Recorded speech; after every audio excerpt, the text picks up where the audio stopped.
bienvenue sur Hypno-Réussite, je suis Philippe Franière. Depuis 2010, j'aide les personnes à transformer leur quotidien, leur réalité et à résoudre leurs problèmes grâce à l'hypnose et aux thérapies brèves. Je reçois mon cabinet à Lausanne, mais je consulte aussi à distance sur visioconférence. Aujourd'hui, je voudrais vous parler de l'angoisse de performance. Et j'ai envie de vous montrer un peu comment vous pouvez vous en défaire, vous en libérer, ou tout au moins la réduire, cette angoisse, euh, pour accueillir finalement son message, qu'est-ce qu'elle vous dit, et ça va nous amener à développer l'amour de soi, quelque chose de plus précieux par rapport à soi. Alors l'angoisse de performance va concerner toutes sortes de problèmes, et puis ça peut être une angoisse sportive. Évidemment, les sportifs de haut niveau vont ressentir cette angoisse, c'est peut-être une des premières choses à laquelle on pense, mais il peut y avoir des angoisses professionnelles, ça peut être des angoisses personnelles, pensez, je sais pas moi, à la femme qui veut absolument réussir sa recette, parce que sinon elle se sent une mauvaise ménagère, une mauvaise épouse, une mauvaise mère. Et ça peut être des angoisses sexuelles. Je vous rappelle, si vous ne le savez pas, que j'ai une spécialisation en sexologie. Donc on est assez souvent aussi confronté à ces angoisses de performance sexuelle. Ça peut aussi être même à un autre niveau une angoisse de performance spirituelle. Il faut être absolument parfait, il faut être un ange quasiment sur terre pour être content de soi. Ce qu'on n'arrive jamais, bien entendu.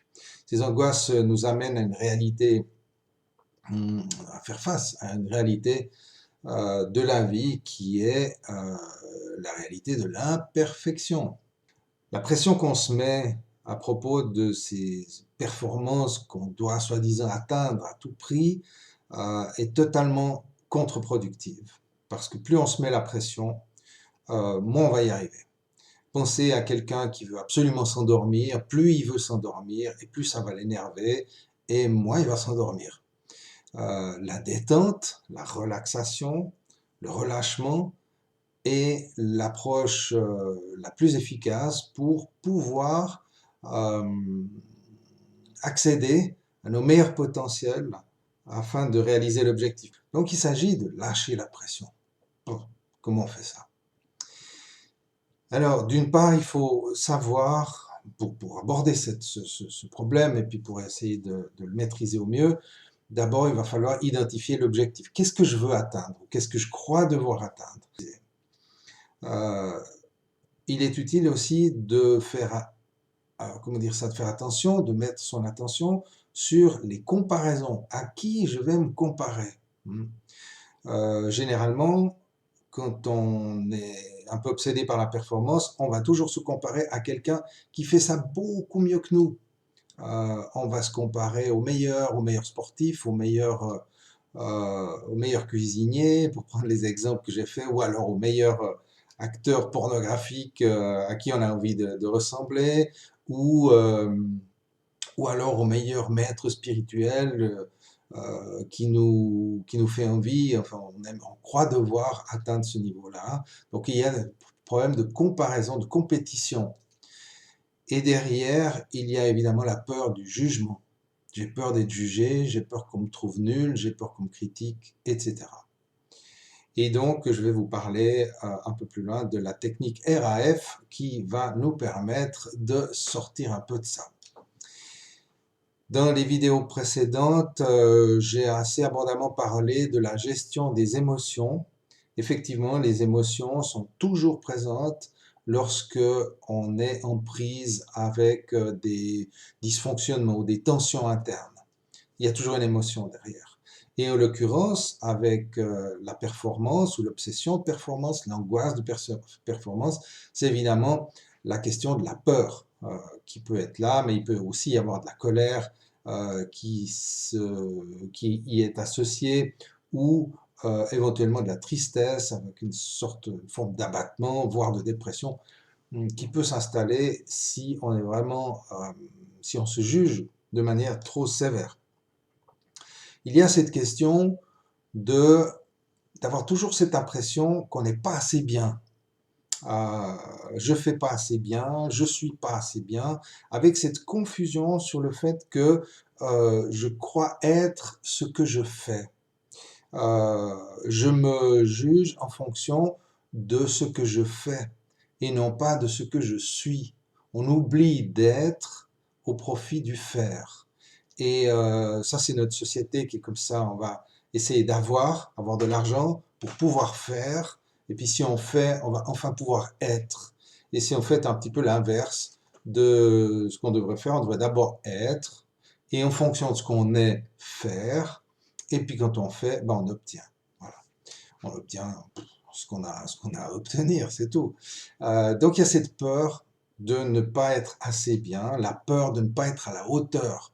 Est-ce que je vais être à la hauteur des jugements, des gratifications, des éloges que je souhaite avoir en retour? Donc il y a une dépendance du regard de l'autre, la peur du jugement de l'autre et aussi de l'auto-jugement. Derrière cela, il y a quelque chose de très très important, c'est la peur de ne pas être aimé. Euh, j'ai besoin de faire pour épater la galerie quelque part, pour en mettre plein la vue, pour être le meilleur, hein, ou dans les meilleurs au minimum. Et de cette manière-là, je crois que je vais pouvoir obtenir l'amour dont j'ai besoin. En réalité, l'amour dont je manque, ça vient souvent d'un manque de sécurité qui a pu se produire ou avoir lieu durant l'enfance, la petite enfance, peut-être des chamailleries, des troubles au niveau familial, au niveau du couple parental, euh, des abandons, des sensations d'abandon, de trahison ou d'humiliation, de rejet, etc., qui m'ont mis en insécurité, et cette insécurité m'a poussé à avoir un besoin de contrôle. Évidemment, si j'ai pas la sécurité en tant que petit enfant par les parents ou le milieu familial, eh bien, je vais devoir trouver des ressources intérieures, développer ce qu'on appelle la force de caractère, ou alors stratégie plus, comment dire ça, plus mouvante pour obtenir ce que je veux, donc devenir quelqu'un qui va être un peu un calculateur, un manipulateur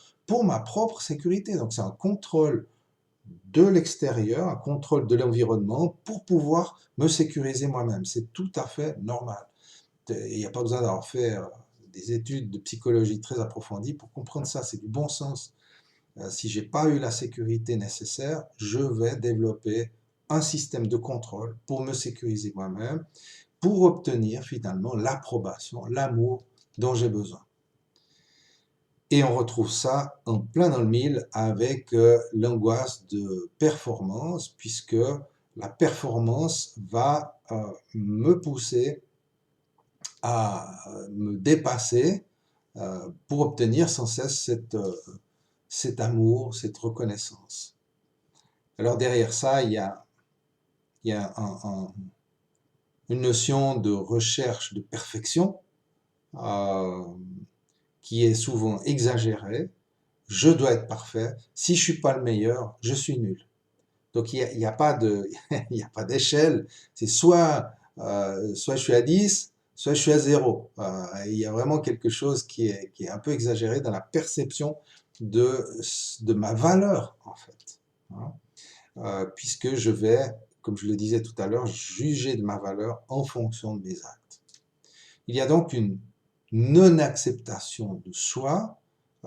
J'arrive pas à me percevoir en tant qu'être, et je vais devoir faire des choses pour démontrer ma valeur. Alors, viser l'excellence, c'est ok, c'est même très bien. Ça nous permet ça donne un objectif, un but, je veux dire une ligne. Hein. C'est pas forcément un but à atteindre, d'ailleurs on l'atteint jamais. La perfection, l'excellence parfaite, etc. Par contre, ça donne une direction. L'excellence, c'est ça. J'ai des modèles d'ailleurs, hein, des idoles, ou peut-être des gens qui excellent ou qui ont excellé avant moi dans certains de ces domaines, les domaines que j'ai envie d'atteindre. mais je sais que je ne vais jamais arriver à la perfection. Par contre, ça me donne un chemin, une direction à suivre. Alors ça, c'est tout à fait OK.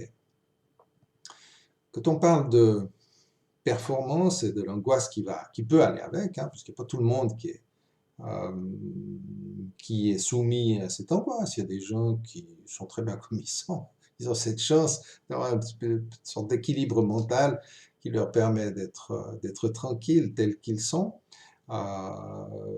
Mais j'ai l'impression qu'ils ne sont pas très très nombreux. La plupart d'entre nous sommes confrontés à cette angoisse, à ce stress. Alors, quand il y a du stress, il peut y avoir certains stress qui sont accompagnés de plaisir. On peut être excité, par exemple, stressé lorsqu'on joue à un jeu, et puis qu'on a envie de gagner, puis qu'on est tout excité, tout concentré pour faire les choses. Il peut y avoir du stress dans le travail qui nous permet d'avoir du plaisir, parce que le stress génère des hormones, l'adrénaline en particulier, qui vont qui produisent ces hormones dans le système et qui nous donnent l'énergie pour concentrer nos forces, nous concentrer sur nos compétences et donc nous permettre de nous dépasser. Donc le stress, à certains niveaux, c'est bien. Quand il y a trop de stress, par contre, on perd ses moyens, on arrive dans cette notion d'angoisse, de peur de ne pas y arriver, etc., etc. Et donc, il n'y a plus le plaisir. Alors, le plaisir est peut-être la notion clé qui va nous permettre de ressentir, de savoir si on a un stress qui est correct, qui est productif, qui est bénéfique, ou un stress au contraire qui va nuire à notre efficacité d'une part, mais aussi nuire à qui on est. Donc tant qu'il y a du plaisir, allez-y, c'est parfait, même si vous êtes un peu stressé, vous êtes dans le dépassement de vous et se dépasser soi-même, ça donne beaucoup de plaisir, c'est très très agréable, très gratifiant. Mais s'il n'y a plus de plaisir, c'est que vous exagérez. Donc ça, c'est un peu la règle et ça permet d'identifier justement son niveau d'angoisse.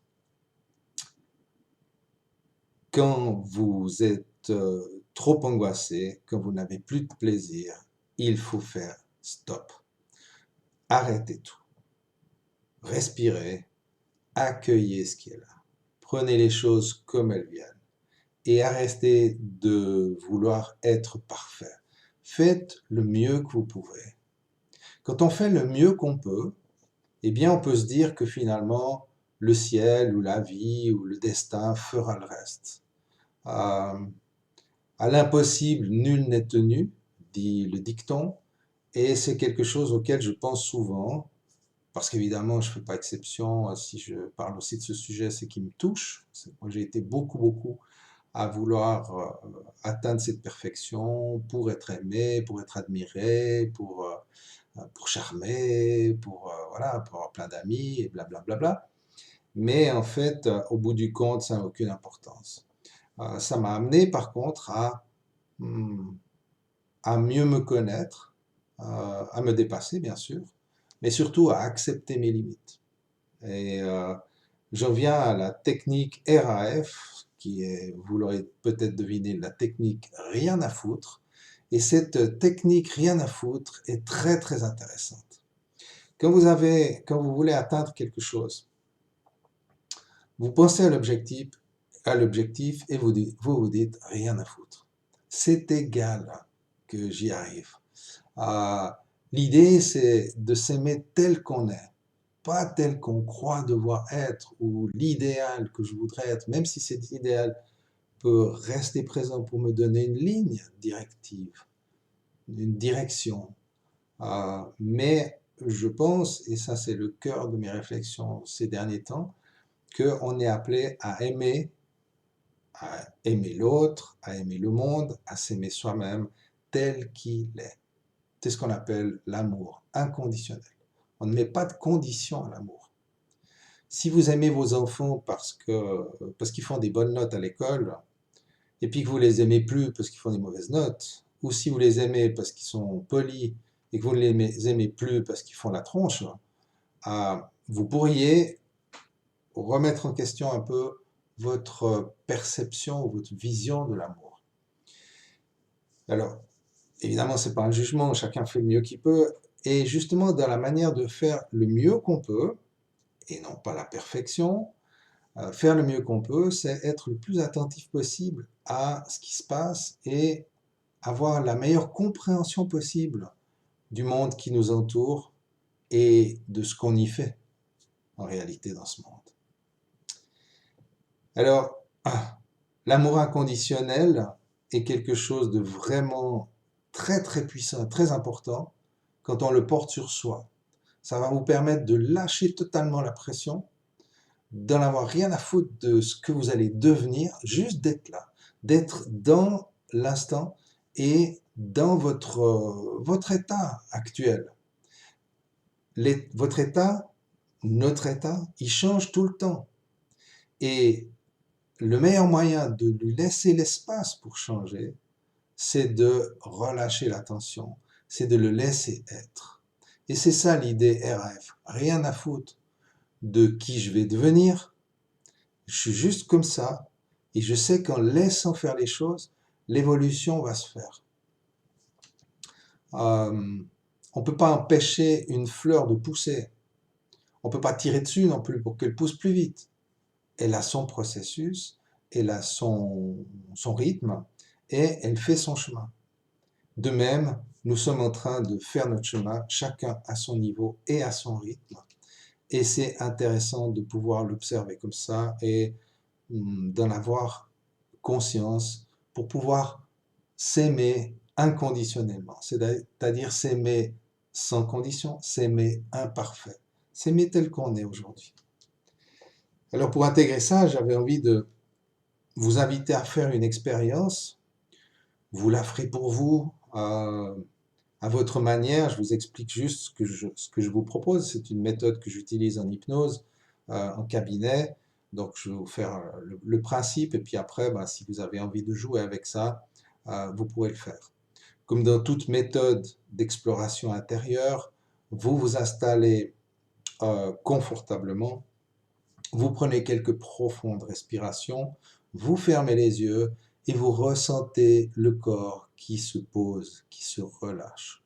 Vous portez votre attention sur les différentes parties du corps et vous ressentez comment vos muscles sont capables de se relaxer, comment vos membres sont capables de s'alourdir, comment vos paupières s'alourdissent et se collent et comment tout votre système, grâce à la respiration qui s'apaise, en quelques moments, en quelques minutes, vous entrez dans un état de calme et de présence.